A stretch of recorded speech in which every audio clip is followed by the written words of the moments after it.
Hi everyone, and welcome back to my tiny homestead in the forest. Which for me also means back to reality, since I haven't been too much home lately.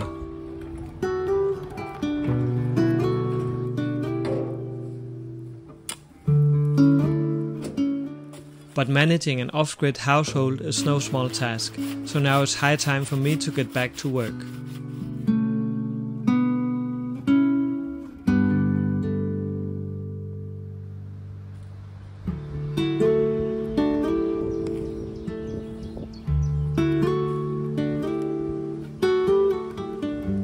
There are indeed many things that I need to do on either a daily, weekly or monthly basis for me to be able to live off the grid.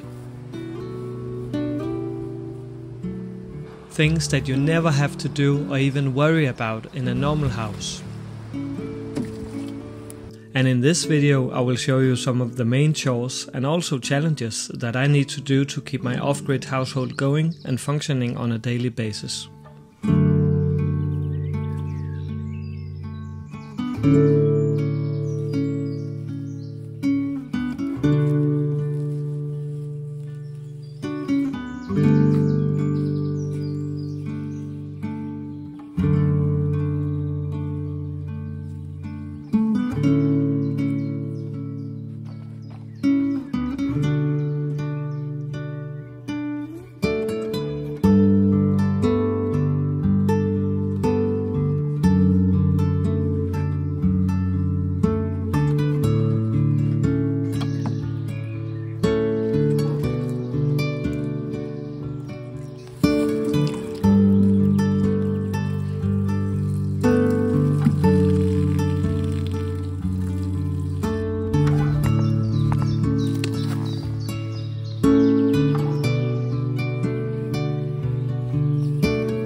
So one of the most important things for me to do here in my off-grid homestead is obviously to tend to my garden. But ironically I haven't had a lot of time to do so for the last couple of weeks because I've just been so busy with doing presentations around the country and also doing a tiny house building course. But in the meantime the sun has just decided to be like relentlessly hot and drying up my garden like more and more for every day. So that's the thing about living off-grid, that you really need to be thinking about how to collect water, like rainwater. But I was able to build some rainwater systems in this spring, but I just didn't do it like early enough. But I have a system on my woodshed, I have it on the annex, and also I built out my system on the main house. The other thing that I did was to build hygge mounts or hygge cultures, because they are quite ingenious in these times of climate changes, because they will suck up a lot of water during the winter and then they will just release the water to the plants during the summer. And also I planted some ground cover around my fruit trees so that the water won't evaporate from the soil as quickly. So that's another strategy. But I'm slowly running dry in every of the barrels. So right now I'm just crossing my fingers for more water.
Every once a week or so I also clean and empty my toilet, which is a compost toilet. And in my case it means that I have a biodegradable bag that I can just empty once in a while, and then I can bury it in the ground, and then within 2 or 3 years it will turn into compost.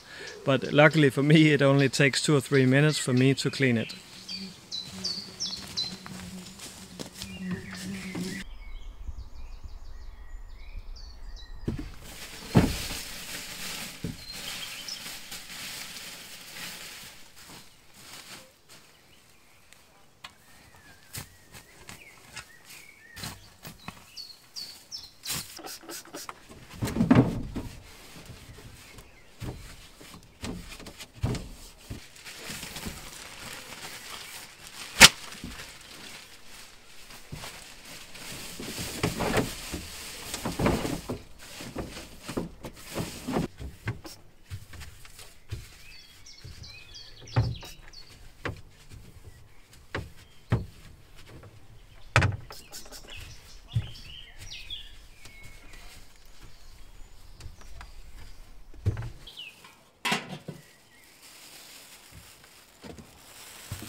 So right now I'm doing something that I never look forward to be doing, which is cleaning the gutters.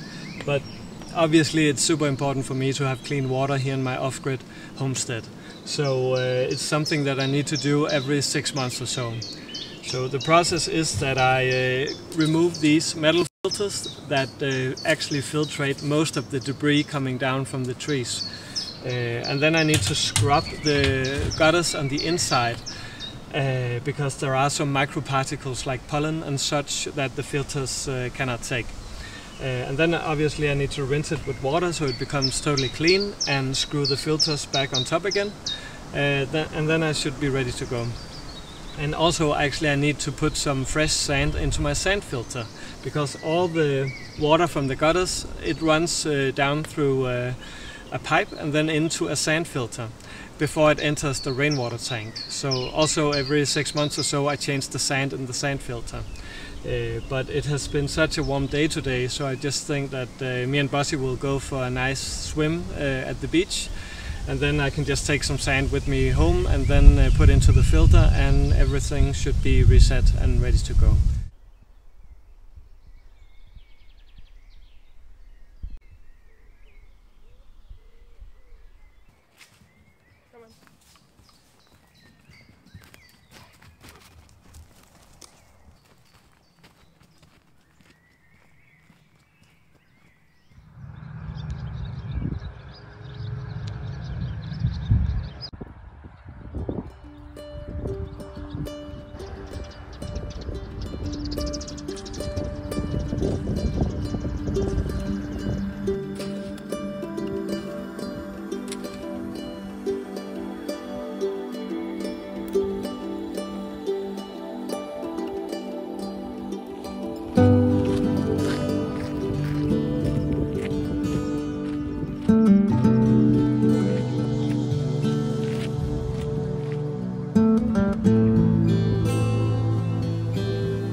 Even though it's summer, I still have a lot of wood chopping to do, because the tree that I took down in March to get some more sunlight into the garden, it won't be dry before next winter.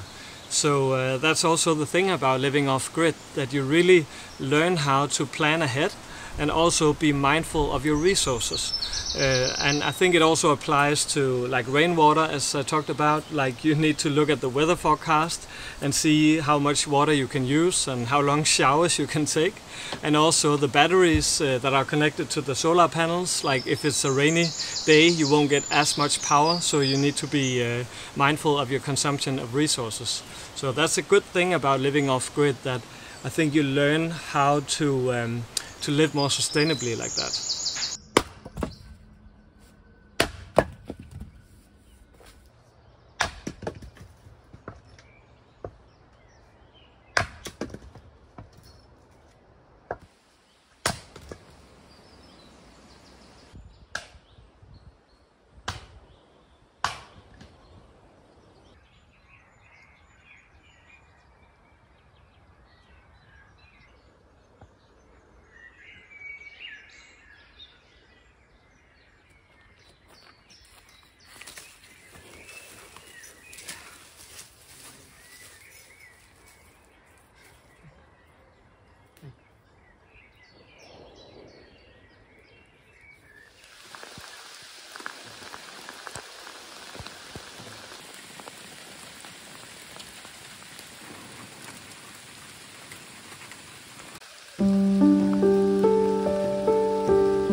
Finally the rain came, just in the nick of time, and with such intensity that you could almost hear a deep sigh of relief from every tree, plant and animal in the forest.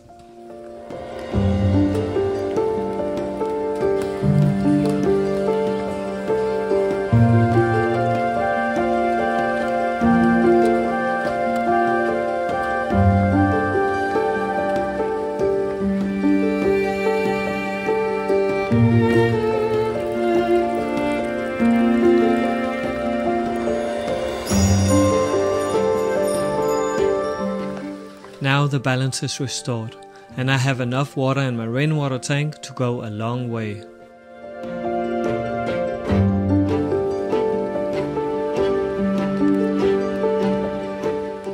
That's the reality of my off-grid life, but it's also the rhythms of nature that, for better or worse, shape the way I live out here in the forest.